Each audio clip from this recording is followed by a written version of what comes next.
I thought I was going to a normal school fundraiser. I even wore the blue blazer my son helped me pick out, thinking it might help me blend in among the wealthy parents who seemed to barely notice my existence. It had been 6 months since I'd landed a job as a teaching assistant at Westbrook Academy, and part of me believed that attending this auction meant I was finally being accepted into their world, that I might connect with the other parents, maybe even make a few friends. I was wrong. Before we jump back in, tell us where you're tuning in from, and if this story touches you, make sure you're subscribed, because tomorrow I've saved something extra special for you. Preparing and narrating this story took us a lot of time, so if you are enjoying it, subscribe to our channel. It means a lot to us. Now, back to the story. The moment I walked into the grand ballroom of the Hamilton Hotel, I knew I didn't belong. Crystal chandeliers illuminated a sea of designer dresses and custom suits that probably cost more than my monthly rent. Parents clustered in tight circles, champagne flutes in hand, laughing at inside jokes I would never understand. My 14-year-old son, Ethan, squeezed my hand. I could feel how his fingers tightened when he noticed several students from his class staring at us. I gave him a small smile, trying to mask how out of place I suddenly felt. "Mom, we don't have to stay," he whispered. But I shook my head. We had already spent $200 on tickets, money we couldn't afford to waste. We made our way to our assigned table, tucked in the far corner of the ballroom, far from the stage and auction items.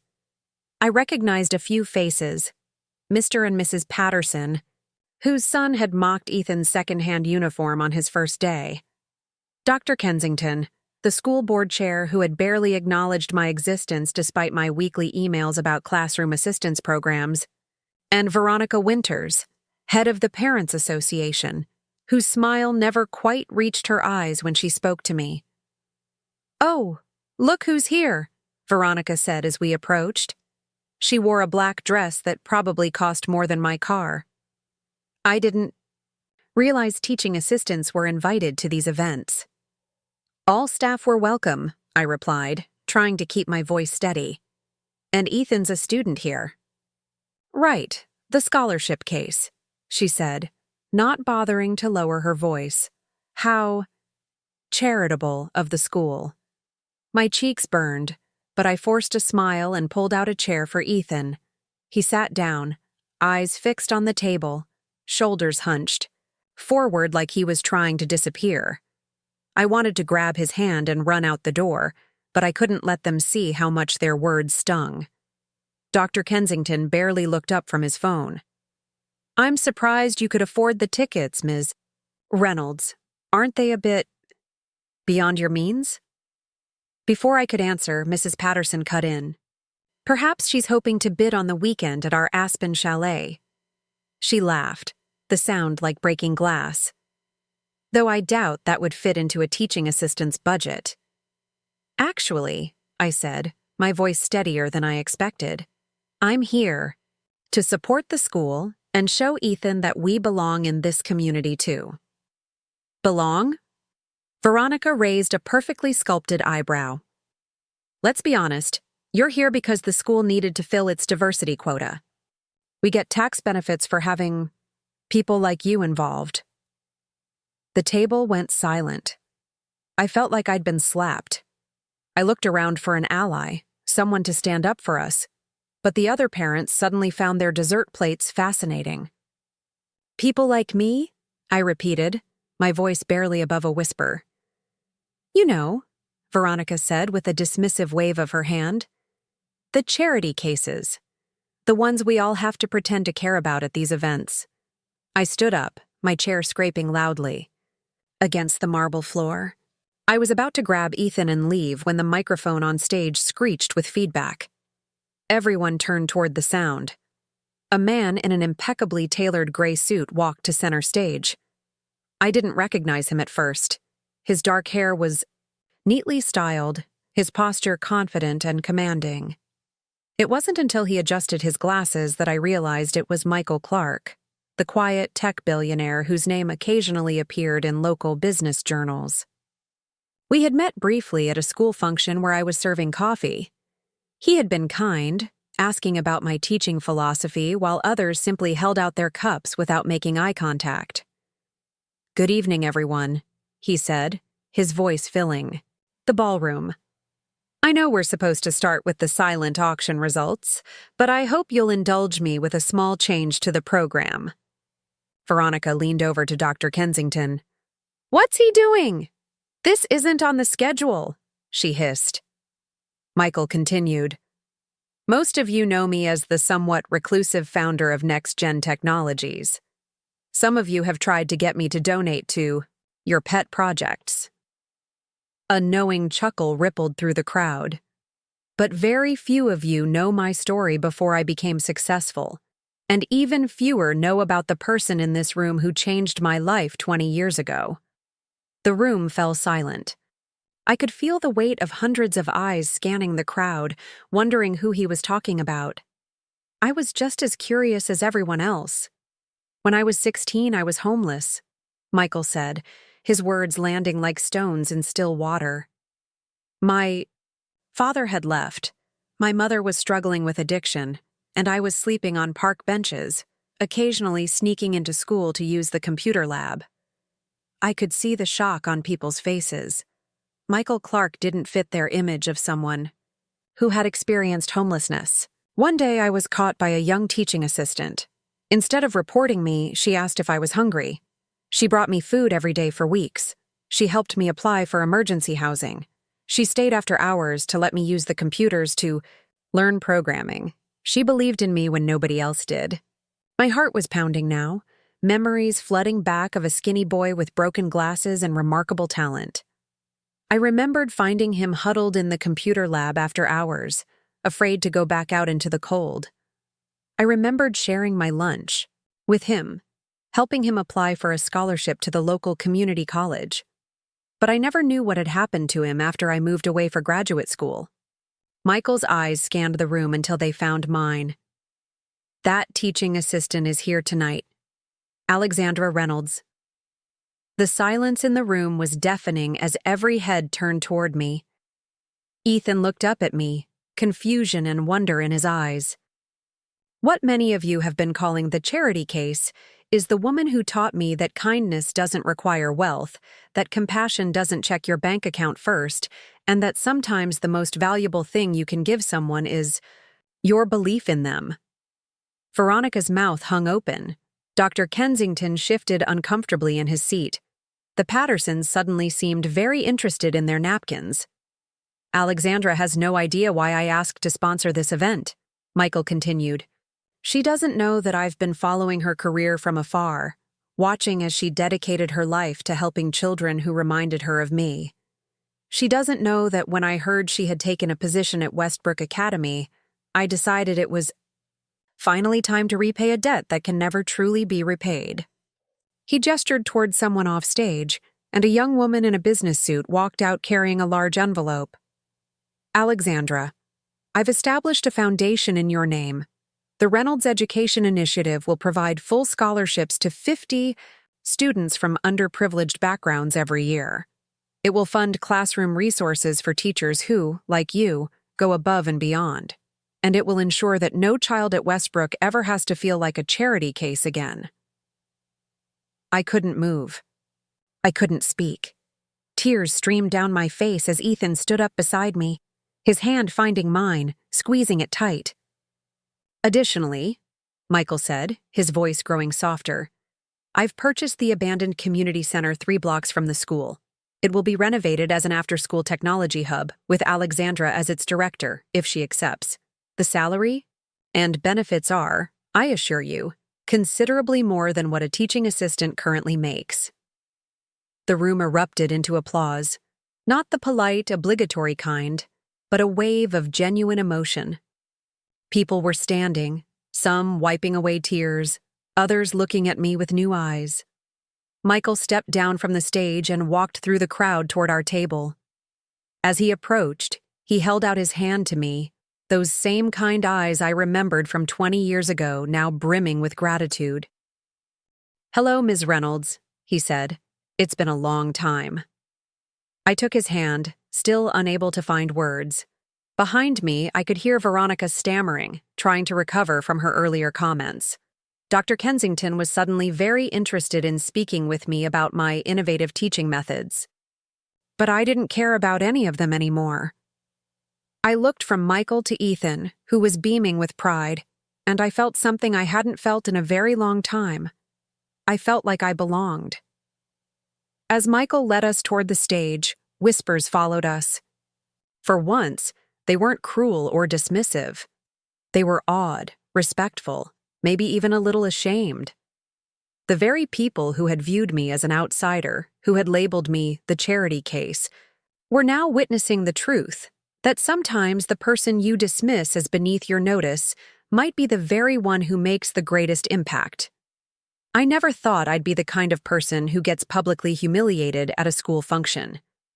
But, then again, I never thought I'd be the kind of person whose past act of kindness would come back to transform her life completely.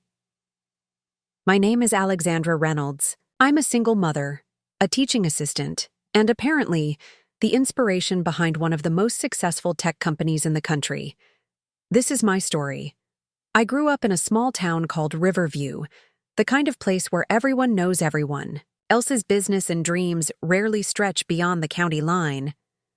My parents were hardworking people. Dad drove a delivery truck, Mom waited tables at the local diner. We weren't poor exactly, but we were always one broken appliance away from real financial trouble. Education was my escape. I devoured books from the public library, stayed after school to use the computers, and applied for every scholarship I could find. My guidance counselor, Mrs. Martinez, saw something in me that I didn't yet see in myself. "Alexandra," she told me once, "your kindness is just as important as your intelligence. Don't ever lose that." I listened. When I earned a partial scholarship to State University, I supplemented it by working as a teaching assistant in a troubled high school across town. The pay was minimal, but the experience was invaluable. That's where I met Michael Clark, though he wasn't called Michael back then. He went by Mike, and he was just a skinny kid with remarkable coding skills and nowhere to sleep at night. I found him in the computer lab after hours, hunched over a keyboard, creating a program that seemed far beyond what the school curriculum taught. Instead of reporting him for trespassing, I asked if he was hungry. His eyes, defensive at first, softened with surprise at the simple question. Over the next few months, I brought him food, helped him find temporary housing, and encouraged him to apply for a coding scholarship at the community college. Then life happened.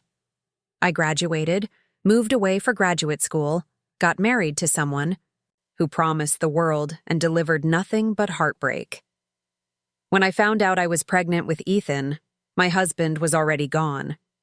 I completed my teaching degree while raising an infant alone, working multiple jobs to make ends meet.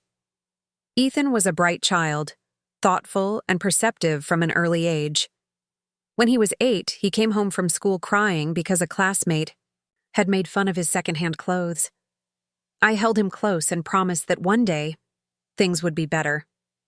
"We don't need money to be happy," I told him. "We have something much more valuable. We have each other." But I knew he deserved more than what our struggling public school could offer. When Westbrook Academy announced a limited scholarship program for exceptional students from diverse backgrounds, I helped Ethan prepare his application. His essay on how technology could solve environmental challenges earned him one of 5 available spots. I was so proud of him, but also worried. Westbrook was a world of privilege: designer backpacks, winter breaks in Europe, birthday parties at expensive restaurants. How would my son fit in among peers whose monthly allowances exceeded our rent? Coincidentally, Westbrook was also hiring teaching assistants.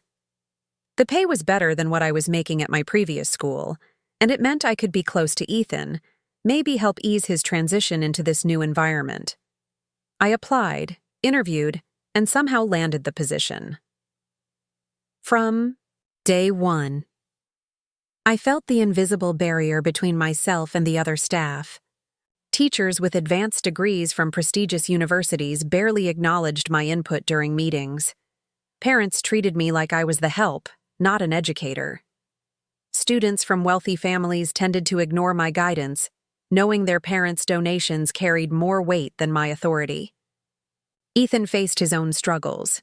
While some students were kind, others made it clear he didn't belong. Scholarship Kid became a whispered identifier, following him through hallways and across the cafeteria. I wanted to protect him, to shield him from their cruelty, but I knew I couldn't fight all his battles. Instead, I listened when he needed to talk and reminded him that his worth wasn't determined by his bank account.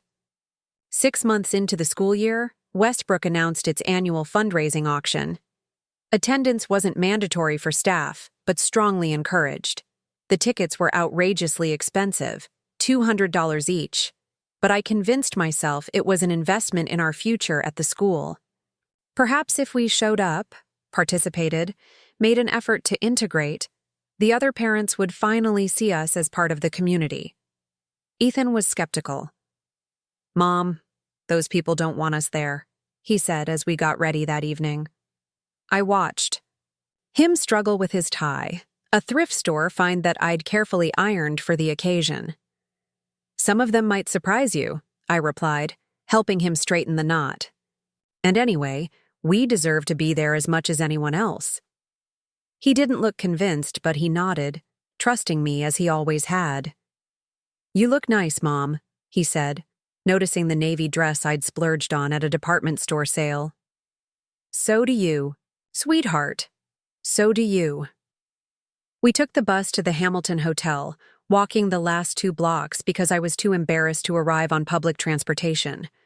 Other attendees pulled up in luxury cars, handing keys to valets who didn't even glance our way as we climbed the grand entrance steps. The check-in desk was staffed by senior students. I recognized Veronica's daughter, Madison, who gave us a cool look as she located our name tags.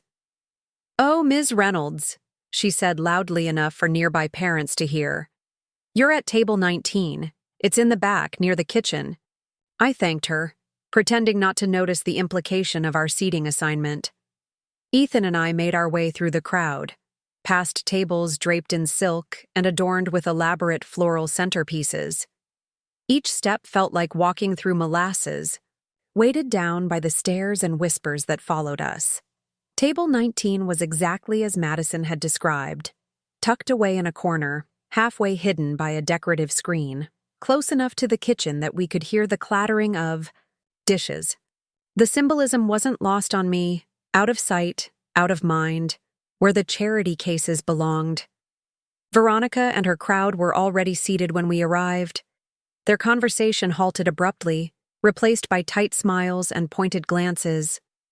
I held my head high as I greeted them, determined not to show how much their cold reception hurt. "Alexandra, how unexpected to see you here," Veronica said, her voice dripping with false sweetness. "I didn't realize the event was within a teaching assistant's budget." "I believe in supporting the school," I replied, helping Ethan into his seat. "We all want what's best for the children, don't we?" Her smile never reached her eyes. "Of course. Some of us just contribute more substantially than others." The barbs continued through the appetizer course. Comments about my career choice, thinly veiled references to our financial situation, questions about Ethan's scholarship that felt more like interrogations than genuine interest. Each remark chipped away at my resolve, at my belief that we could ever truly belong in this world. When Veronica finally called me a charity case outright, something inside me broke. The careful facade I'd maintained for months cracked, revealing the hurt and anger beneath. I stood, ready to leave with whatever dignity I had left, when Michael took the stage. I didn't recognize him at first. The Michael Clark I knew was a teenager with potential, not this confident man commanding the attention of hundreds. But when our eyes met across the ballroom, something clicked into place. The kind eyes behind different glasses, the slight tilt of his head when he was about to say something important. Some things hadn't changed at all. As he told his story, our story, I felt like I was floating outside my body, watching the scene unfold from a distance. This couldn't be real. The skinny boy from the computer lab couldn't be this successful businessman. He couldn't have remembered me all these years. He couldn't have tracked me down, planned this moment, created a foundation in my name. But he had. And as he walked toward our table, as the very people who had dismissed me minutes ago suddenly found themselves scrambling to reposition, I felt a strange sense of peace wash over me. Not vindication exactly, but something gentler, a reaffirmation that kindness matters, that small acts of compassion can echo across decades in ways we never anticipate. "Hello, Ms. Reynolds," Michael said, extending his hand. "It's been a long time." "Mike," I whispered, using his old name. "I can't believe it's you." His smile widened. "It's Michael now, but for you, Mike still works. You're the only one who gets to call me that." Ethan was staring at us both, confusion and amazement battling on his face. "Mom? You know him? Like, really know him?" Michael turned to my son, offering his hand. "Your mom saved my life when I was about your age. Everything I have, everything I've built, none of it would exist without her." Ethan's eyes widened as he shook Michael's hand. But they called us charity cases," he said, his voice small. Michael's expression hardened briefly before softening again. "The irony is, I'm the charity case here. I've spent 20 years trying to figure out how to repay a debt that can never be fully repaid." "I didn't help you to get something in return," I said. "I know," he replied. "That's exactly why it matters so much." As we walked toward the stage together, I felt every eye in the room on us. The whispers had changed tone, no longer dismissive, but awestruck. I caught fragments. "Never knew she was." And, "Can you imagine if we'd," and, "should have treated her better." On stage, Michael handed me the envelope containing details of the foundation. My hands trembled as I opened it, scanning documents that outlined funding, scholarships, programs, all bearing my name. The figures were staggering, the scope beyond anything I could have imagined. "I can't accept this," I said quietly, for his ears alone. "You can and you will," he replied with gentle firmness. "Alexandra, do you have any idea how many lives you'll change with this foundation? How many kids like me will get a chance because of you? This isn't charity, it's justice." I looked out at the sea of faces watching us. Some showed genuine happiness for me. Others revealed calculation, already reassessing my value now that I was associated with wealth and influence. A few, like Veronica, couldn't quite hide their displeasure at this unexpected power shift. But the only face that really mattered to me was Ethan's. My son was beaming, standing taller than I'd seen him in months. The weight of being the scholarship kid had temporarily lifted from his shoulders. In this moment, he wasn't defined by what we lacked, but by who we were.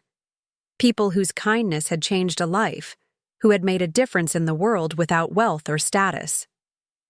"I'll accept on one condition," I said to Michael, finding my voice. "This foundation isn't about me. It's about every student who deserves a chance, regardless of their background. And it's about every teacher who goes the extra mile without recognition or reward. The name should reflect that." Michael considered this for a moment, then nodded. "How about the Ripple Initiative? Because kindness creates ripples that extend far beyond what we can see." It was perfect. I nodded, unable to speak past the lump in my throat. Michael turned back to the microphone. "Ladies and gentlemen, I'm pleased to announce the creation of the Ripple Initiative, inspired by Alexandra Reynolds and dedicated to ensuring that education opens doors for all students, not just those born into privilege." The applause was thunderous. People stood, clapping with what seemed like genuine enthusiasm. But I wasn't naive enough to think everything had changed in an instant.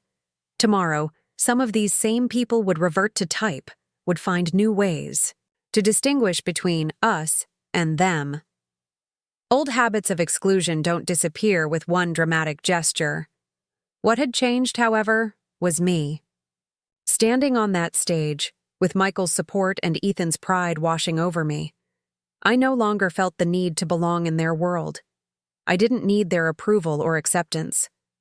I had something far more valuable, the knowledge that my compassion had mattered, that the kindness I'd shown to a homeless teenager had rippled outward in ways I could never have predicted. As the applause continued, I stepped forward to the microphone. The room quieted, eager to hear what the charity case might say now that the tables had turned so dramatically. "Thank you all for being here tonight," I began, surprised by the steadiness in my voice. "While this is certainly unexpected, it's a powerful reminder of something I've always believed, that education is about more than academic achievement. It's about character. It's about community. It's about seeing potential in every person, regardless of their circumstances." I looked directly at Veronica and her group. I felt like an outsider at Westbrook. My son has too, and I know we're not alone. Many students and parents feel invisible, overlooked, or judged by standards that have nothing to do with their worth as human beings. Several heads nodded in the audience. I wasn't just speaking for myself anymore. The Ripple Initiative isn't about reversing those dynamics, creating new insiders and outsiders. It's about dismantling the barriers altogether, recognizing that we all have something valuable to contribute to this community. Michael was watching me with evident pride. Ethan had moved closer to the stage, his eyes never leaving my face. I accept this honor with humility and a commitment to use it wisely. Not to elevate myself, but to create space for voices that haven't been heard. Not to exclude those who excluded me, but to build a more inclusive vision of what our school community can be. The silence in the room was profound. I had their attention fully now, and not because of Michael's money or influence, but because I was speaking a truth that resonated beyond our particular circumstances. So I invite all of you to join me in this effort, not because it's associated with a successful tech entrepreneur, I smiled at Michael, but because it's the right thing to do. Because every child deserves to feel valued, because none of us should be defined by our bank accounts or our job titles. As I stepped back from the microphone, the applause that followed felt different. It wasn't the automatic response to wealth and power that had greeted Michael's announcement. It was something more thoughtful, perhaps even genuine, a recognition that something important had been said, something that challenged the very foundations of the community we claimed to care about. Michael squeezed my hand as we walked off the stage together. "You haven't changed a bit," he said softly. "Still teaching the important lessons. Still challenging people to be better." "I'm not sure how much they'll really listen," I admitted. "Some won't," he agreed, "but some will. And that's how change happens. One person at a time, one ripple at a time." Ethan met us at the bottom of the steps, his expression a mixture of awe and lingering disbelief. "Mom," he whispered, "everyone's looking at us differently." "Yes," I said, pulling him close. "But remember, we're still the same people we were an hour ago. Their perception changed, not our worth." As we moved through the crowd, people who had never acknowledged my existence were suddenly eager to speak with me, to offer congratulations, to mention vague plans for coffee or lunch. Dr. Kensington was already talking about a position on the school board. The Pattersons were inviting us to their summer home. Everywhere, hands reached out to touch me, as if proximity might transfer some of Michael's golden aura. It was overwhelming, disorienting, and more than a little disturbing. These sudden overtures of friendship felt hollow, opportunistic. I smiled politely but made no promises. I remembered who had shown kindness before tonight, who had treated Ethan with respect, who had seen me as a colleague rather than a servant. Those were the people I would remember, the connections I would nurture. Michael seemed to sense my discomfort. "Let me get you both out of here," he murmured. "We have a lot to catch up on, and this isn't the place for it." I nodded gratefully. As we made our way toward the exit, Veronica stepped into our path. Her perfect makeup couldn't quite hide the redness around her eyes, the slight tremble in her usually composed facade. "Alexandra," she said, her voice strained. "I want to apologize for my behavior earlier. It was inexcusable." I studied her face, searching for sincerity. Was she sorry for what she'd said, or sorry that she'd said it to someone who turned out to have powerful connections? "Thank you for the apology, Veronica," I replied evenly. "I hope this evening has been educational for all of us." She flinched, slightly at my choice of words, but nodded. "Perhaps we could have lunch next week? I'd like to discuss how the Parents Association can support your initiative." Before I could respond, Ethan spoke up. "My mom is going to be very busy," he said, his voice stronger than I'd heard it in months. "Maybe you could email her? Assistant to schedule something." I bit back a smile as Veronica blinked in surprise. "Yes, of course," she stammered. "That would be appropriate." As we walked away, I squeezed Ethan's shoulder. "Assistant, huh?" He grinned. "You'll need one now, right?" Outside, the night air felt cleansing after the stifling atmosphere of the ballroom. Michael had a car waiting. Not a flashy sports car, but a discreet sedan with tinted windows. As we settled into the plush leather seats, I felt the tension of the evening begin to dissipate. "Where to?" Michael asked. I looked at Ethan, then back at Michael. "Somewhere quiet where we can talk. I have 14 years of your life to catch up on, and you have 20 of mine." He smiled, that same smile I remembered from years ago, slightly lopsided, genuinely warm. "I know just the place." As the car pulled away from the Hamilton Hotel, I glanced back at the glittering entrance where valets were still helping wealthy patrons into expensive vehicles. For 6 months, I had wished to be accepted into that world, had measured myself against its standards and found myself wanting. Now, I realized how misguided that desire had been. I didn't need to fit into their world. I had built my own, AI, world defined by compassion, by seeing the humanity in others, by small kindnesses that sometimes created ripples reaching far beyond what I could see. That world had brought Michael back into my life after 20 years. It had given me Ethan, whose quiet strength continued to amaze me. It had given me purpose and meaning that money could never buy. As we drove through the city streets, Ethan leaned his head against my shoulder, the way he used to when he was smaller. "I'm proud of you, Mom," he whispered. Those 5 words, from the person who mattered most in my life, were worth more than all the foundations and job offers in the world. They were a reminder that I had succeeded at the most important thing, raising a son who understood that our value isn't in what we have, but in what we give. Michael caught my eye in the rearview mirror and smiled knowingly, as if he could read my thoughts. He had been that boy once, hungry, homeless, human. And I had seen him, really seen him, when others looked through him. That simple act of recognition had changed both our lives in ways neither of us could have imagined. "You know," Michael said softly, "I've accomplished a lot of things I'm proud of. Built companies, developed technologies, made more money than I know what to do with. But none of it would have happened if you hadn't looked at a dirty homeless kid and seen something worth saving." "I didn't save you, Mike," I replied. "I just gave you a chance to save yourself."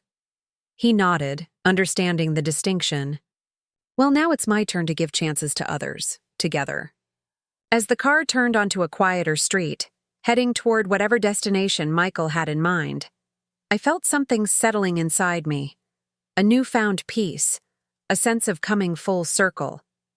We had a long conversation ahead of us, plans to make, details to work out. The foundation would change many lives, including our own. Tomorrow would bring challenges I couldn't yet imagine. "Hello, Ms. Reynolds," Michael said, extending his hand. "It's been a long time." "Mike," I whispered, using his old name. "I can't believe it's you." His smile widened. "It's Michael now, but for you, Mike still works. You're the only one who gets to call me that."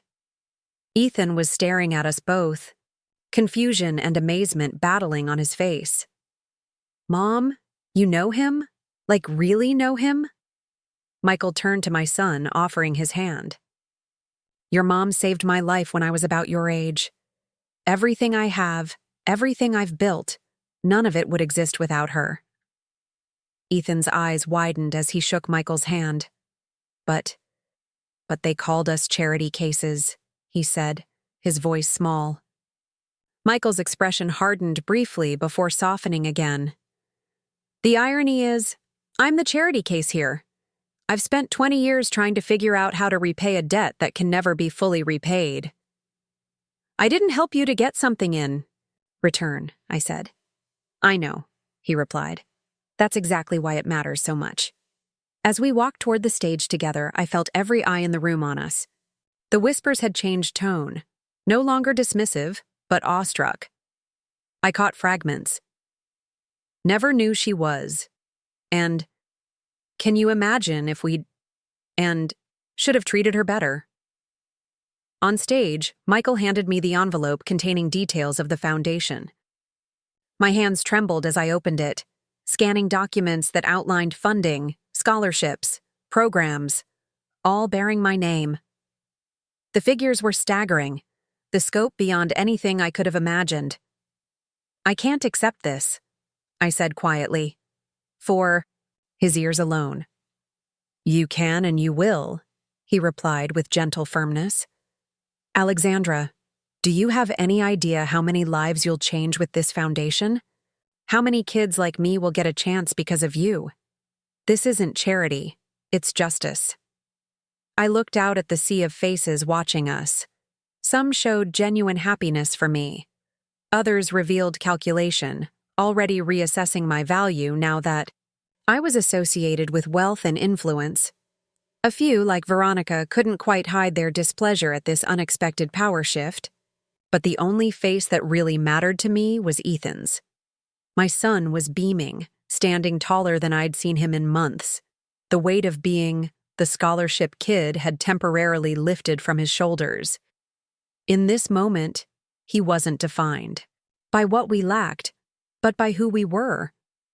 People whose kindness had changed a life, who had made a difference in the world without wealth or status. "I'll accept on one condition," I said to Michael, finding my voice. "This foundation isn't about me. It's about every student who deserves a chance, regardless of their background. And it's about every teacher who goes the extra mile without recognition or reward. The name should reflect that." Michael considered this for a moment, then nodded. "How about the Ripple Initiative? Because kindness creates ripples that extend far beyond what we can see." It was perfect. I nodded, unable to speak past the lump in my throat. Michael turned back to the microphone. "Ladies and gentlemen, I'm pleased to announce the creation of the Ripple Initiative, inspired by Alexandra Reynolds and dedicated to ensuring that education opens doors for all students, not just those born into privilege." The applause was thunderous. People stood, clapping with what seemed like genuine enthusiasm. But I wasn't naive enough to think everything had changed in an instant.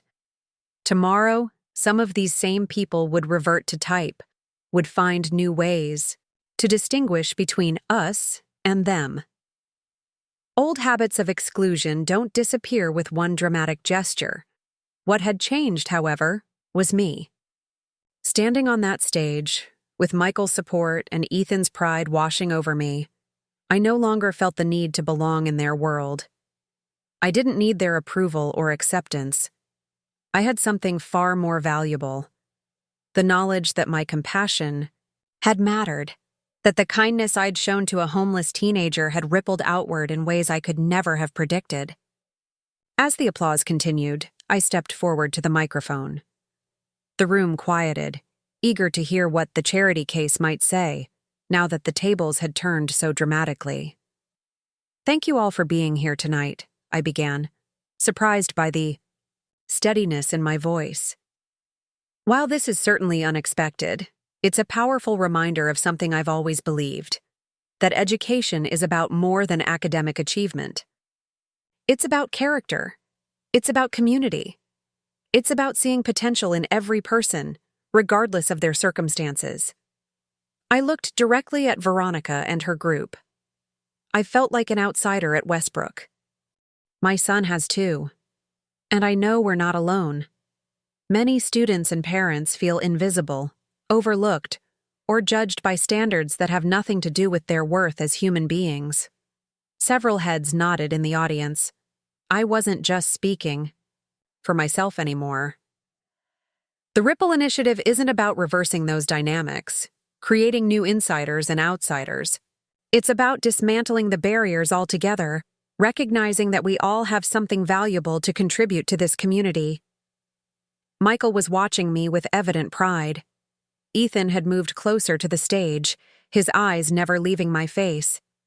I accept this honor with humility and a commitment to use it wisely, not to elevate myself, but to create space for voices that haven't been heard, not to exclude those who excluded me, but to build a more inclusive vision of what our school, community can be. The silence in the room was profound. I had their attention fully now, and not because of Michael's money or influence, but because I was speaking a truth that resonated beyond our particular circumstances. So I invite all of you to join me in this effort, not because it's associated with a successful tech entrepreneur, I smiled at Michael, but because it's the right thing to do, because every child deserves to feel valued, because none of us should be defined by our bank accounts or our job titles. As I stepped back from the microphone, the applause that followed felt different. It wasn't the automatic response to wealth and power that had greeted Michael's announcement. It was something more thoughtful, perhaps even genuine, a recognition that something important had been said, something that challenged the very foundations of the community we claimed to care about. Michael squeezed my hand as we walked off the stage together. "You haven't changed a bit," he said softly. "Still teaching the important lessons, still challenging people to be better." "I'm not sure how much they'll really listen," I admitted. "Some won't," he agreed, "but some will. And that's how change happens, one person at a time, one ripple at a time." Ethan met us at the bottom of the steps, his expression a mixture of awe and lingering disbelief. "Mom," he whispered, "everyone's looking at us differently." "Yes," I said, pulling him close. "But remember, we're still the same people we were an hour ago. Their perception changed, not our worth."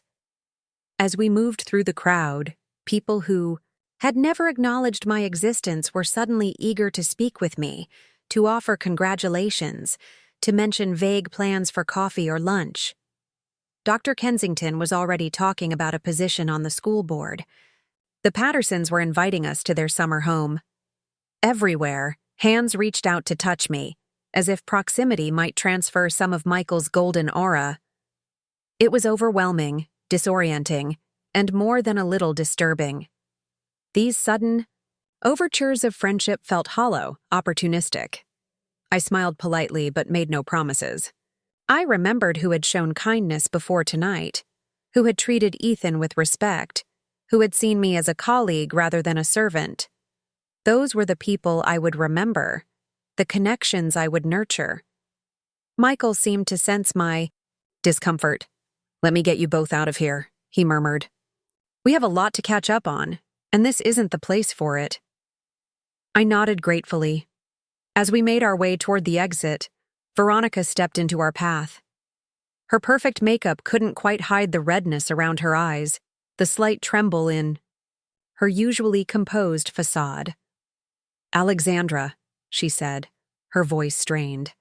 I want to apologize for my behavior earlier. It was inexcusable. I studied her face, searching for sincerity. Was she sorry for what she'd said, or sorry that she'd said it to someone who turned out to have powerful connections? Thank you for the apology, Veronica, I replied evenly. I hope this evening has been educational for all of us. She flinched slightly at my choice of words, but nodded. Perhaps we could have lunch next week. I'd like to discuss how the Parents' Association can support your initiative. Before I could respond, Ethan spoke up. My mom is going to be very busy, he said, his voice stronger than I'd heard it in months. Maybe you could email her assistant to schedule something.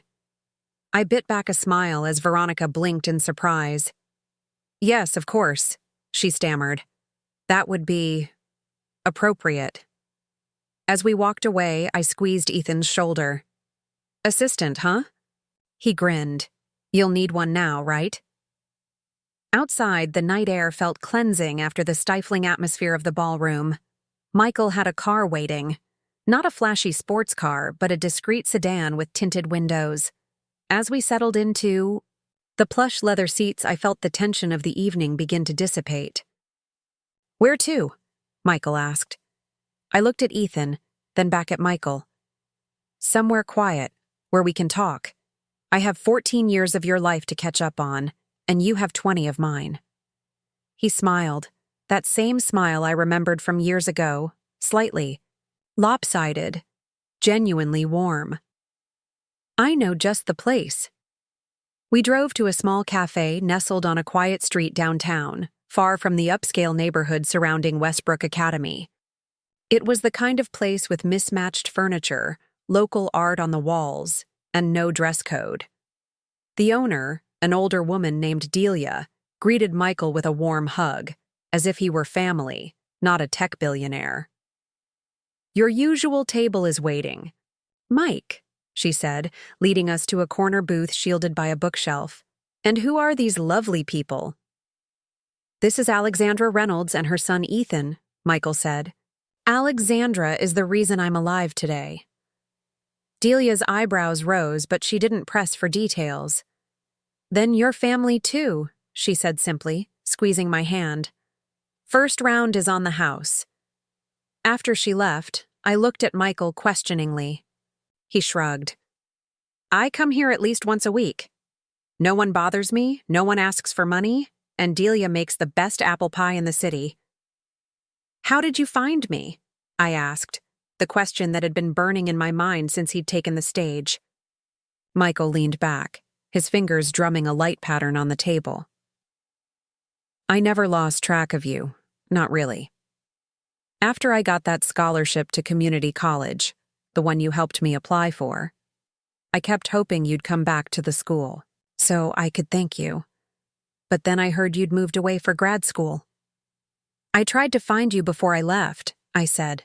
The school said you'd stopped coming. He nodded. I got a job at a tech repair shop. Between that and classes, I couldn't keep sneaking into the computer lab. He paused as Delia returned with mugs of hot chocolate for all of us. By the time I had the resources to really look for you, you'd changed your name. I got married, I explained. It didn't last. I figured that out eventually. It took some doing, but I managed to trace you through your teaching certifications. By then, I was already working on what would become Next Gen. I told myself I'd reach out when I had something real to show for the chance you'd given me. And then life kept happening, I guessed. Exactly. The company grew faster than anyone expected. Suddenly, I was running a major tech firm, dealing with investors, traveling constantly. But I never forgot. I set up a search alert with your name. When it pinged 6 months ago with the news that you'd joined Westbrook Academy, it felt like fate. Ethan, who had been quietly listening while demolishing a piece of apple pie, looked up. So you've been planning this surprise for 6 months? Michael smiled. More or less. I've actually been planning something like this for years. I just needed the right moment. But why tonight? I asked. Why the auction? Michael's expression turned serious. Because I've been watching how they treat you and Ethan. I've heard the whispers, seen the exclusion. I was supposed to just be a silent donor tonight, but when I arrived early and overheard Veronica and her crowd, he shook his head. Let's just say I made some quick adjustments to the program. I felt a rush of emotions, gratitude, embarrassment, and something else I couldn't quite name. Michael, what you did tonight was incredibly generous, but also public, he finished for me. I know, maybe too public. But Alexandra, these people respect one thing above all else: power, money, influence, status. That's their language. If I'd just quietly set up the foundation, they would have found ways to undermine it, to minimize your role, to preserve their hierarchy. So you made a show of it, Ethan said, understanding dawning on his face. I did, Michael admitted. And I'm not sorry. Sometimes justice needs an audience. I considered this, turning the mug of hot chocolate between my hands. In an ideal world, change would happen naturally, organically, without needing grand gestures or public reckonings. But we didn't live in that world. We lived in one where power protected itself, where systems of exclusion reinforced themselves in countless subtle ways. What happens now? I asked. Tomorrow? Next week? Next month? What does this foundation actually mean for Westbrook, for the students? Michael pulled out his phone and opened a document. The Ripple Initiative has 3 main components. First, expanded scholarships. Not just 5 token students, but 50. Full tuition, books, uniforms, everything. We're targeting students with academic potential from underserved communities. 50, I repeated, trying to imagine how that would transform Westbrook's homogeneous student body. That's almost 20% of the school. Exactly, Michael nodded. Enough to form a real community, not just isolated exceptions. Second, the Technology Center.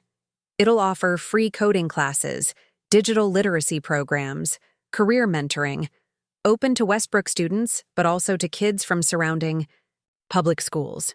So it builds bridges between communities, not just walls around privilege, I said, warming to the vision. Third, and this is where you come in most directly, faculty development and support, resources for teachers who want to create more inclusive classrooms, mentoring for staff from underrepresented backgrounds, grants for innovative teaching approaches that reach diverse learners. Ethan, who had been quietly absorbing all this, spoke up. What about the parents, like Veronica? And the others? Michael's smile turned slightly mischievous. The Foundation's governance includes a parent advisory board, with requirements for socioeconomic diversity. If they want influence, they'll have to collaborate with parents from all backgrounds. I couldn't help but laugh at the elegant structural solution. You've thought of everything. I've had 20 years to think about it, he replied. But Alexandra, none of this works without you. The Technology Center needs a director who understands both education and compassion.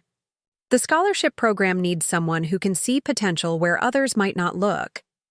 The faculty initiatives need a leader who's walked in those shoes. I felt the weight of responsibility settling on my shoulders, not as a burden, but as a purposeful challenge. Are you sure I'm qualified for this? More qualified than anyone I know, Michael said without hesitation.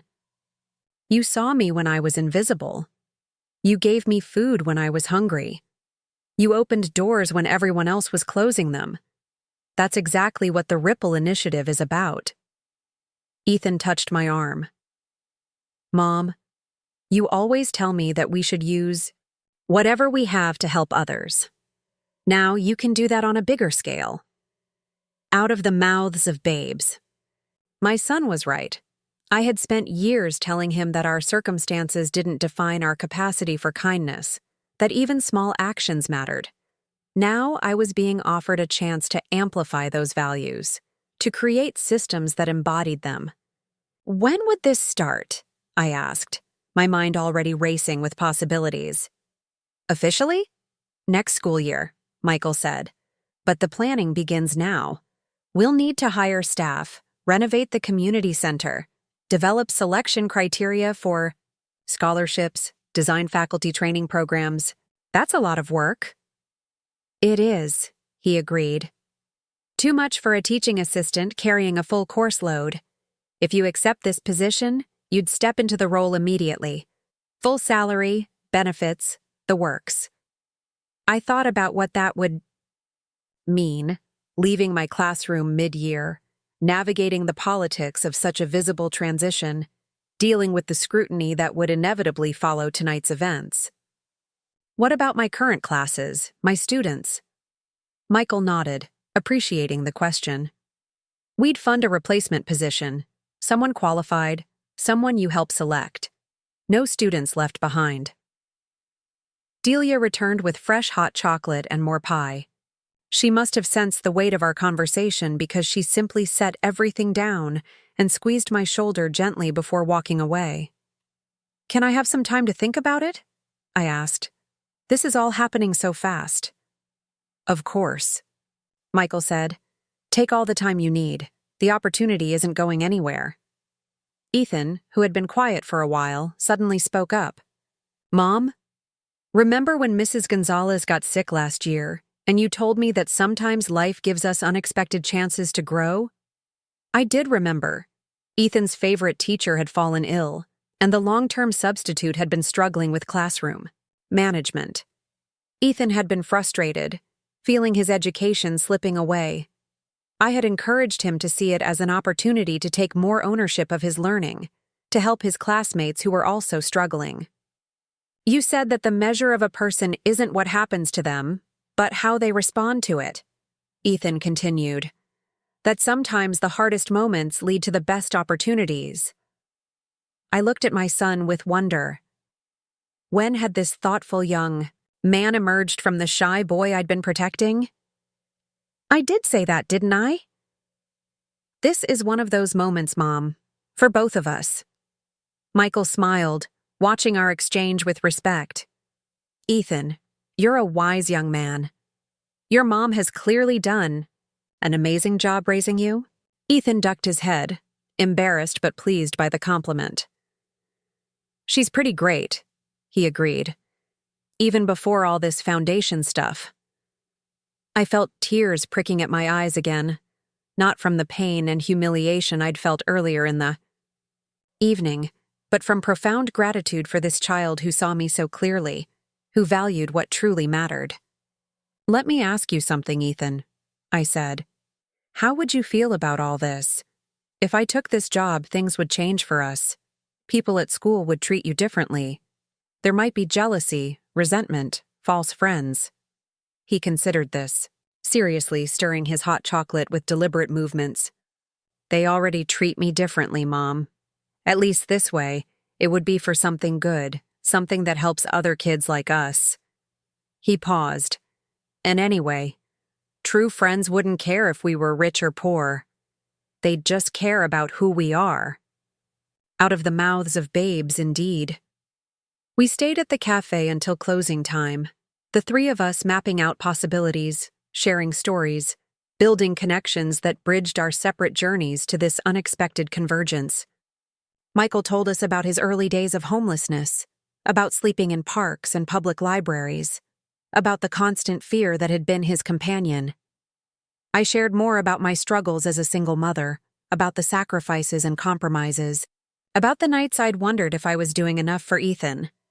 And Ethan, my beautiful, perceptive son, told us about navigating Westbrook's complex social landscape, about finding small moments of belonging amidst the alienation, about his dreams, for a future where he could help build more equitable systems. As Delia locked up behind us, the three of us stood on the quiet street, illuminated by a single street lamp. The grand hotel where the evening had begun seemed like a different world, a different time. I should get Ethan home, I said, suddenly, aware of how late it was. School tomorrow. Michael nodded. My driver can take you. And Alexandra? He hesitated, suddenly less confident than he'd been all evening. I hope you know that all of this, the foundation, the position, it stands, regardless of your answer. This isn't conditional. It's already yours. I believed him. The Michael Clark who stood before me, successful beyond imagination, was still the same Mike who had once looked at me with gratitude for a simple sandwich, for a moment of human recognition. Thank you, I said simply. For everything. No, he replied. Thank you. For seeing me when no one else did. For teaching me that kindness is the most powerful force in the universe. For showing me that true wealth has nothing to do with money. As his driver took us home, Ethan leaned against me, drowsy but still processing the evening's events. Mom, he murmured, I think I know what I want to be when I grow up. What's that, sweetheart? I want to be someone who creates ripples, like you. I kissed the top of his head, overwhelmed by love for this extraordinary child. You already are, Ethan. You already are. That night, as I lay awake replaying the evening's dramatic turn, I realized something profound. The true power of kindness isn't just that it helps others in the moment. It's that it echoes forward in ways we can never predict, touching lives we might never meet, creating possibilities we couldn't imagine. 20 years ago, I'd offered food and encouragement to a homeless teenager because it was the right thing to do. I never expected that simple act to come full circle, to create opportunities not just for me and Ethan, but potentially for hundreds of students who would benefit from the Ripple Initiative. The realization was humbling, exhilarating, and ultimately empowering. None of us can know how our smallest actions might shape the future, but we can choose, each day, to act with compassion, to recognize the humanity in others, to use whatever resources we have, however limited they might seem, to make someone else's journey a little easier. That's not charity. That's human connection at its most fundamental level. And in a world that so often measures worth by wealth, by status, by power, perhaps that connection is the most revolutionary act of all. But in this moment, with Ethan, beside me and Michael across from us, I knew one thing with absolute certainty. I was no longer a charity case. I was never really one to begin with. I was, and always had been, exactly who I needed to be. A woman whose compassion created ripples, whose kindness had returned to her shores in a wave she never expected. And that was a story worth telling, a legacy worth building, a truth worth living. The next morning, I woke before my alarm. Sunlight streamed through the curtains, painting warm patterns across my bedroom floor. For a moment, I wondered if the previous night had been a dream. The humiliation, the revelation, the foundation. It seemed too fantastical to be real. My phone buzzed with a text message. Unknown number. Good morning, Alexandra. It's Michael. I hope I didn't wake you. When you're ready to talk more about the Ripple Initiative, let me know. No pressure. But there's a dedicated office waiting for you whenever you decide. Not a dream, then. I smiled, still processing the reality of this unexpected turn in my life. Before I could reply, another message appeared. P.S. You might want to check your email and the local news. Word travels fast. With a slight sense of trepidation, I opened my email. The inbox, usually containing a handful of school notices and retail promotions, was overflowing. Messages from colleagues, parents, local education officials, even a few names I recognized from national educational organizations. Subject lines ranging from congratulations to interview request to extraordinary news. I closed the app without opening any of them. Too much, too soon. A soft knock on my door. Mom, are you awake? Ethan's voice, tentative but excited. Come in, sweetheart. He bounded in, already dressed for school, tablet in hand. We're trending locally, he announced, showing me a social media feed. The Ripple initiative is all over the place. And look, he scrolled to another page. The local news did a piece about last night. They're calling it the charity case. Who changed a billionaire's life? I winced at the headline. They're still using that term? Yeah, but in a different way. Like it's ironic now. He sat on the edge of my bed. Are you okay with all this attention? I considered the question. Throughout my life, I'd operated in the background, supporting, nurturing, facilitating others' success. Visibility had never been my goal. Yet here I was, suddenly thrust into the spotlight. I'm not sure, I admitted. But if it helps advance the cause, creating opportunities for students who need them, then I can adapt. Ethan nodded, then hesitated before asking, Are you going to take the job, directing the initiative? What do you think I should do? His face grew serious. I think you should do it, Mom. Not because of the money or the status or any of that stuff, but because you've always said that when you have a chance to make things better, you should take it. He fidgeted with the edge of his tablet. And also because I've never seen you light up the way you did last night when you were talking about all the possibilities. Wisdom from my teenage son. When had he become so perceptive? You've given me a lot to think about, I said, pulling him into a hug. Now, we'd better get ready. We still have a school day ahead of us. Do we have to go? He groaned. Everyone's going to be weird. All the more reason to show up with our heads held high, I replied. Remember what we talked about last night. We're still the same people we were yesterday. Yeah, except yesterday we were the charity cases, and today we're like celebrities. I laughed, despite myself. All the more reason to stay grounded in who we really are. An hour later, we arrived at Westbrook Academy, and immediately noticed the difference. Instead of the usual indifference or subtle disdain, we were met with smiles, waves, even a few congratulatory handshakes. Several teachers who had barely acknowledged me in the hallways now stopped to chat. Parents who usually hurried past now lingered, asking about my exciting news. The transformation was both gratifying and unsettling. These weren't new people. They were the same individuals who had allowed Ethan and me to remain outsiders for months. Their sudden warmth felt less like genuine connection and more like strategic repositioning. As Ethan headed off to his first class, I noticed a change in him too. He walked taller, shoulders back, making eye contact with students who had previously ignored him. Not arrogant but confident, as if a weight had been lifted. Ms. Reynolds, a voice called out as I approached the faculty lounge. Principal Howard, a man who had spoken perhaps 20 words to me in 6 months, was hurrying toward me with an outstretched hand. I've been hoping to catch you this morning. What extraordinary news. We're all so proud. I shook his hand, keeping my expression neutral. Thank you, Dr. Howard. I'd love to discuss how your new initiative might integrate with our existing programs. Perhaps we could meet during your planning period? Actually, I said, surprising myself with my directness. I'll need some time to consider the offer and its implications.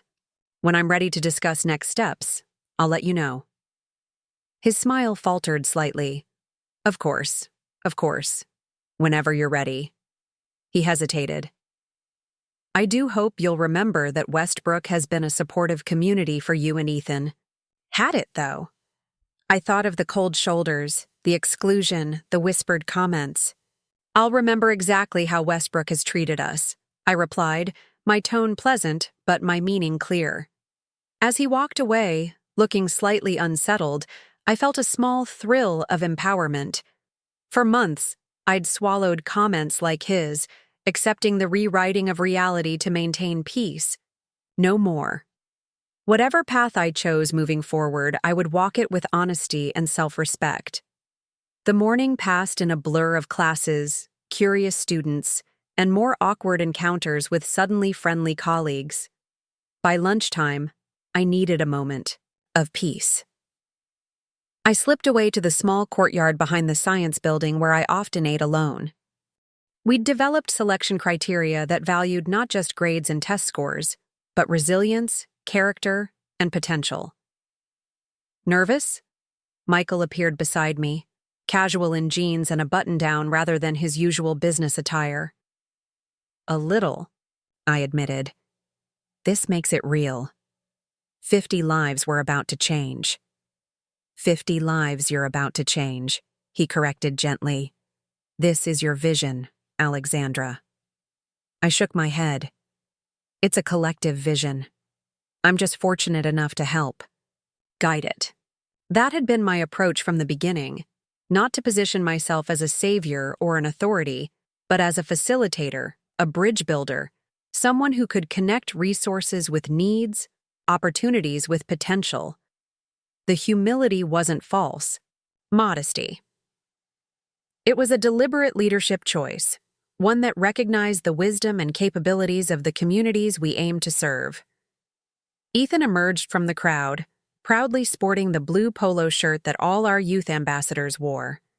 He'd thrown himself into the initiative with remarkable energy, helping to design outreach programs for middle school students, participating in selection committees, even starting a peer mentorship program that matched current Westbrook students with incoming scholarship recipients. "Mom, we're ready to start," he said, practically vibrating with excitement. "Everyone's here." I looked out at the gathering. The faces reflected the diversity of our city, different races, ethnicities, socioeconomic backgrounds, all united by a shared belief in the power of education to transform lives. I spotted Grace Chen chatting with several colleagues who had joined our teacher advisory committee. Principal Howard stood near the refreshments, his initial skepticism having gradually evolved into cautious support as the initiative's profile rose. And yes, Veronica Winters was there too, now serving on our parent engagement team, a development that had surprised us all. Our relationship remained professional rather than warm, but I had to admit she'd brought valuable organizational skills and connections to our work. Perhaps people really could change, or at least find better ways to channel their energies. As I stepped to the podium, the crowd quieted. Cameras flashed. The moment felt surreal. 6 months ago, I'd been the invisible teaching assistant, the charity case at a table of privilege. Now I stood before a community that had come together to create something meaningful and lasting.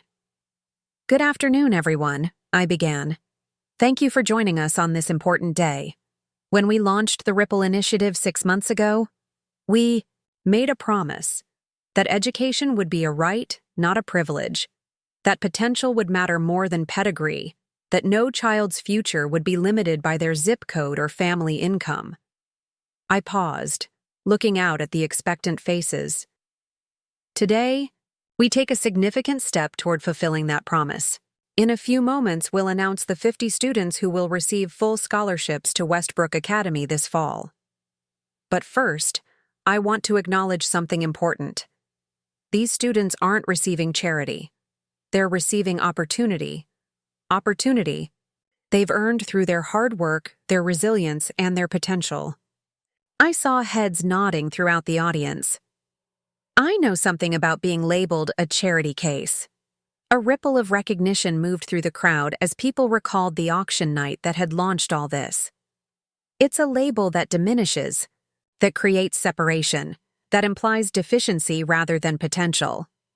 At the Ripple Initiative, we reject that framing entirely. Every student here today brings gifts to our community. Unique perspectives, different life experiences, fresh approaches to old problems. They will enrich Westbrook Academy as much as Westbrook will enrich them. From the corner of my eye, I saw Michael smiling, pride evident in his expression. This was the message we'd crafted together, one that challenged traditional power dynamics and recognized the reciprocal nature of true education. Before I invite our scholarship recipients to join me, I want to share something personal. I hadn't planned this part, but suddenly it felt essential. Many of you know that my own journey to this podium began with an act of kindness 20 years ago. What you may not know is that act wasn't extraordinary. I didn't save Michael Clark's life because I was special or heroic. I simply saw his humanity when others didn't. I recognized his potential when systems had failed him. I offered connection when he was isolated. I took a breath, steadying myself. The point isn't that my small actions led to this foundation. The point is that any of us, at any moment, might be the person who sees someone else's value when the world has told them they don't matter. Any of us might be the one who offers encouragement when someone is ready to give up. Any of us might create a ripple that travels farther than we could possibly imagine. The courtyard was completely silent now. Every face turned toward me.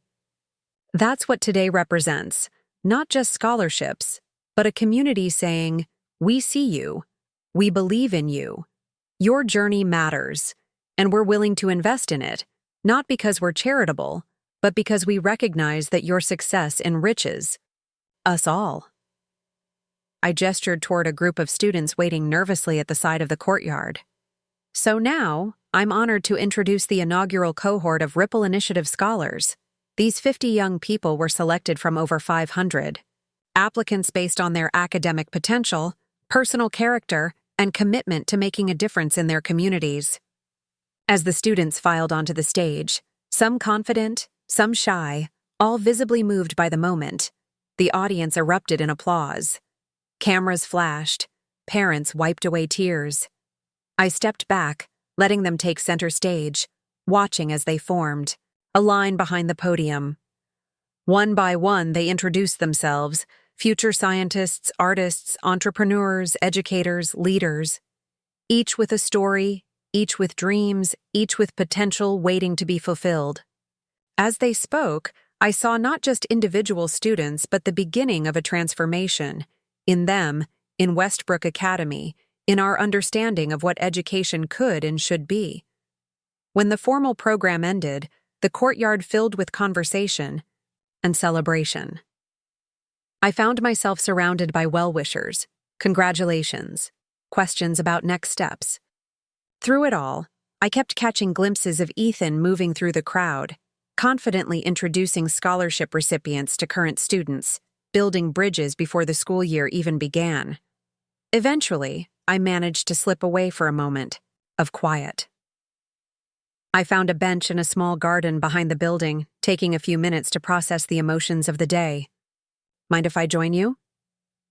The voice belonged to Camila Rodriguez, one of our scholarship recipients.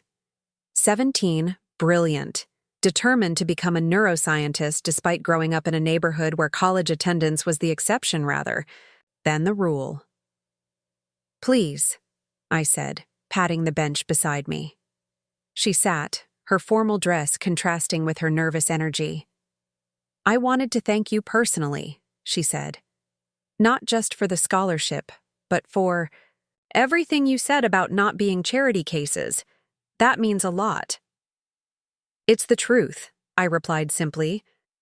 "My abuela always says that how you name things matters, that the words we use shape how we see reality." She tucked a strand of hair behind her ear. When the letter came saying I'd been selected, my parents were so proud. But also, I could tell they were worried about me entering this world where we don't really belong. "I understand that worry," I said, thinking of my own concerns, when Ethan first entered Westbrook. "But the way you talked about it today, that we bring value, that the school needs us as much as we need it, that changes everything." Her eyes were bright with emotion. "I can tell my parents that I'm not just receiving something, I'm contributing something too." This, I realized, was the heart of what we were building, not just access to elite education, but a fundamental shift in how we understood that access. Not as charity flowing from the privileged to the disadvantaged, but as a recognition that diversity of experience and perspective strengthens education for everyone. "Camilla," I said, "in 4 years, when you're graduating from Westbrook and heading to college, I hope you'll remember this moment. And I hope you'll look for opportunities to create the same sense of belonging for others who come after you. I will, she promised. That's what the ripple is all about, right? It doesn't stop with us. To my surprise, someone was already there. Ms. Chen, the physics teacher, sat on a bench with her lunch. She was one of the few staff members who had always treated me with genuine respect, collaborating on projects and asking for my input despite my just a teaching assistant status. Mind if I join you? I asked. She smiled warmly. Please do. I was hoping to see you today. As I sat down, she added, I didn't attend the auction last night, but I've heard what happened. It sounds transformative. That's one word for it, I agreed, unwrapping my sandwich. I imagine you're being bombarded with sudden friendship offers? I laughed. How did you guess? I've been at Westbrook for 15 years. I've seen how it works. She took a bite of her apple. When I first started teaching here, I was the only Asian faculty member. For 2 years, I was invited to exactly 0 social events.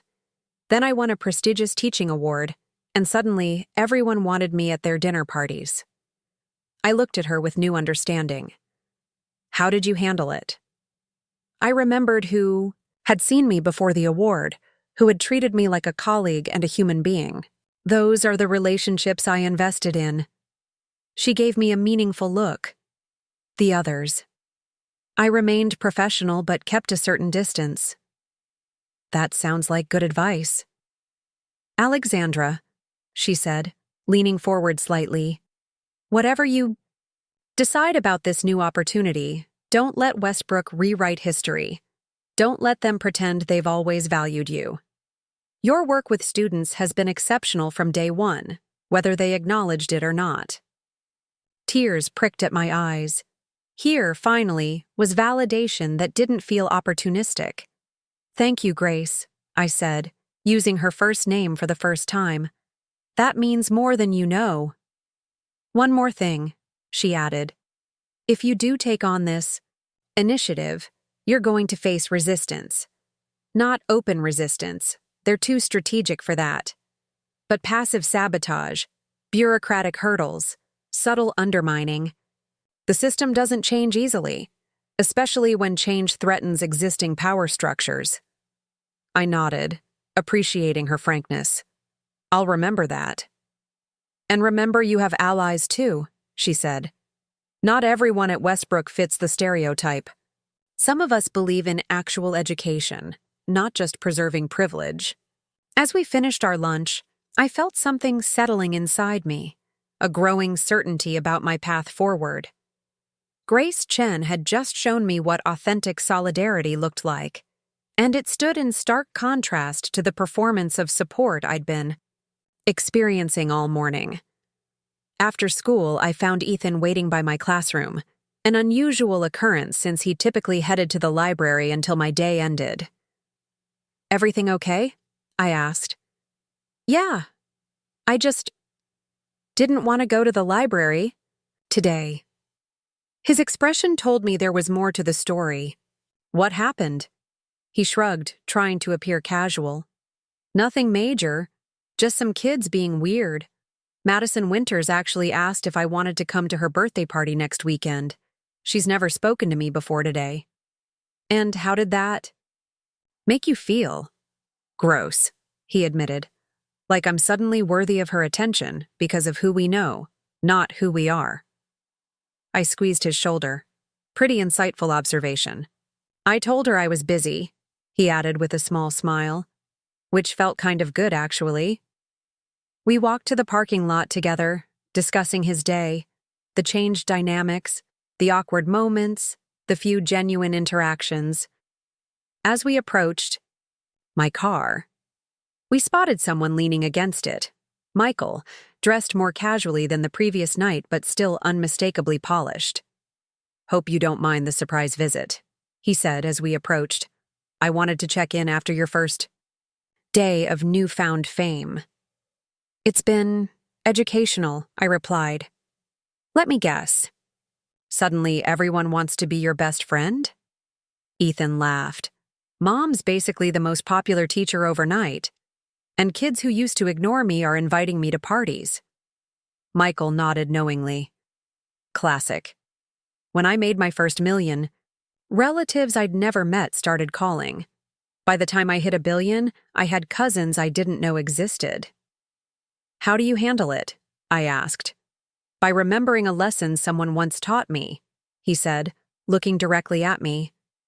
That a person's true character is revealed not by how they treat you when you have something they want, but by how they treat you when you have nothing to offer. My own words, spoken to a homeless teenager 2 decades ago, now returned to me as guidance for my new reality. I've been thinking about your offer, I said, and I'm interested, but I have conditions beyond just renaming the foundation. His eyes lit up with curiosity. I'm listening. First, independence. The initiative needs to operate with real autonomy, not just as a PR arm of Westbrook Academy. That means our own board, our own decision-making processes. He nodded. Absolutely. Already built into the structure. Second, transparency. Every dollar, every decision, every selection process needs to be clear and accountable. No special favors, no exceptions for donors' kids, no compromising on our mission to create genuine opportunity. Wouldn't have it any other way, he agreed. Third, sustainability. This can't be a flash in the pan that makes headlines and then fades away. We need endowment, long-term funding commitments, institutional structures that will outlast both of us. The foundation is already endowed with enough capital to operate in perpetuity, he assured me. I've made provision for additional funding in my will. I took a deep breath. Last condition. I want to start by listening, not prescribing. Before we launch any programs, I want to conduct listening sessions with students, parents, and educators from the communities we aim to serve. Their needs and perspectives should shape our work, not our assumptions about what they need. Michael's smile widened. And that, he said, is exactly why you're the perfect person to lead this initiative. You understand that real change comes from empowering people, not just helping them. Ethan, who had been listening intently, spoke up. So you're going to do it, Mom? You're going to take the job? I looked at my son, then at Michael, then back at the school building that had been both a source of opportunity and exclusion for us. Something had shifted within me, a recognition that sometimes leadership isn't sought but thrust upon us, and our choice is not whether to lead, but how. Yes, I said finally. I'm going to do it. Not because of last night, not because of the salary or the status, but because education changed my life, and now I have a chance to make sure it changes many more. Michael extended his hand. Welcome aboard, Director Reynolds. As we shook hands, I felt the weight of responsibility settling on my shoulders. Not as a burden, but as a purpose. The path ahead would not be easy. There would be resistance, setbacks, moments of doubt. But there would also be opportunity to create something meaningful, to challenge systems of exclusion, to build bridges where walls had stood. Ripples, Ethan murmured, almost to himself. Small actions, big impact. Out of the mouths of babes indeed. 6 months had passed since the night that changed everything. Spring had given way to summer, and the abandoned community center 3 blocks from Westbrook Academy had transformed into the vibrant headquarters of the Ripple Initiative. Where peeling paint and boarded windows once stood, floor to ceiling, glass now welcomed sunlight and symbolized the transparency at the heart of our mission. Today was a milestone, the official announcement of our first cohort of 50 scholarship recipients. The courtyard buzzed with energy as students, parents, educators, and community members gathered for the celebration. Photographers circulated, capturing moments for the press release. A local news crew set up in the corner, preparing to broadcast the announcement live. I stood at the edge of the crowd, watching it all with a mixture of pride and amazement. The past 6 months had been the most challenging and rewarding of my career. I'd resigned from my teaching assistant position the week after the auction, stepping immediately into my role as executive director. The transition hadn't been easy. Bureaucratic hurdles, territorial administrators, suspicious community members who wondered about my motives and qualifications. But we'd persevered. We'd conducted listening sessions in churches, community centers, and school gymnasiums across the city. We'd assembled a diverse board that included educators, parents, students, and community leaders. Exactly. As we walked back to the celebration together, I spotted Michael in conversation with several board members. He caught my eye and excused himself, making his way toward us. "Ms. Rodriguez," he said, extending his hand to Camila. "I've heard impressive things about your research proposal on neural networks." She blushed, clearly surprised he knew her work. "Thank you, Mr. Clark. I'm still learning, but I'm fascinated by how artificial intelligence might help us understand human cognition better." "Well, when you're ready for an internship, NextGen Technologies would be honored to have you." He handed her a business card. "My chief research officer is expecting your call next summer." After Camilla left, practically floating with excitement, Michael turned to me. "You've built something remarkable here, Alexandra. Something that will outlast both of us." "We've built it," I corrected, "and it's just the beginning." He nodded, understanding the scope of my vision. "What's next?" "Teacher development programs launch next month. Community coding classes start in the fall. Parent Leadership Academy in January." I smiled.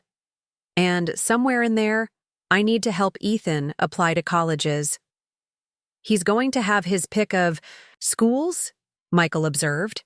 "The universities are already asking about the young man who helped design our youth outreach program." Pride swelled in my chest. Ethan had blossomed over these months, finding purpose and community in our work.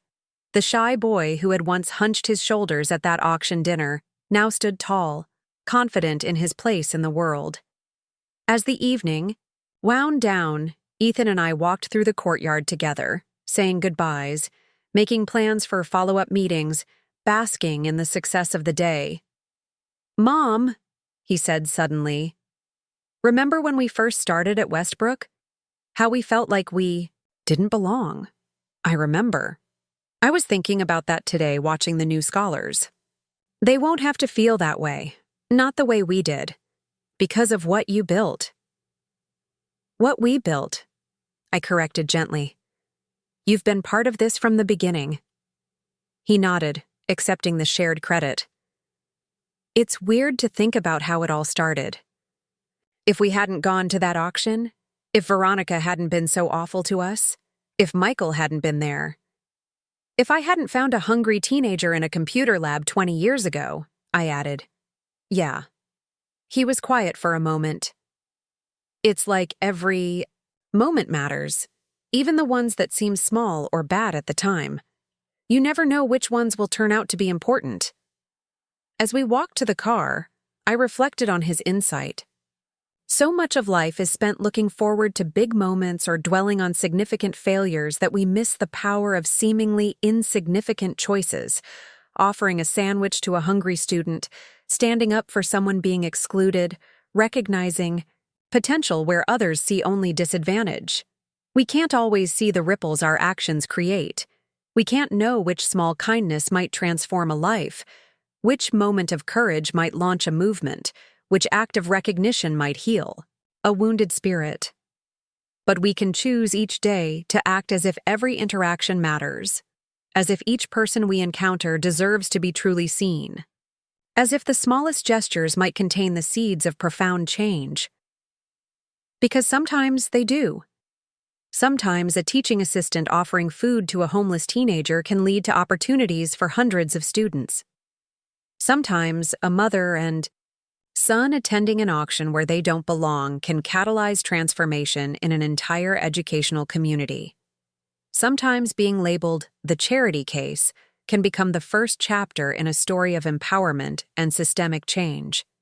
Our lives are defined not by the labels others place on us, but by the choices we make in response, the dignity we maintain, the kindness we extend, the potential we recognize in ourselves and others. That's the real ripple effect, the way our values and actions flow outward, touching lives we may never meet, creating possibilities we couldn't imagine.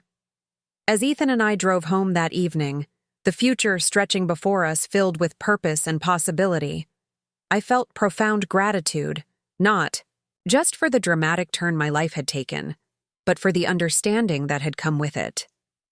We all have the power to create ripples. We all have the capacity to recognize worth where others see only want. We all can choose to be the person who sees beyond labels to the humanity underneath. And in a world that so often divides us by wealth and status and power, perhaps that recognition is the most revolutionary act of all. Up next, you've got 2 more standout stories right on your screen. If this one hit the mark, you won't want to pass these up. Just click and check them out, and don't forget to subscribe. And turn on the notification bell so you don't miss any upload from us.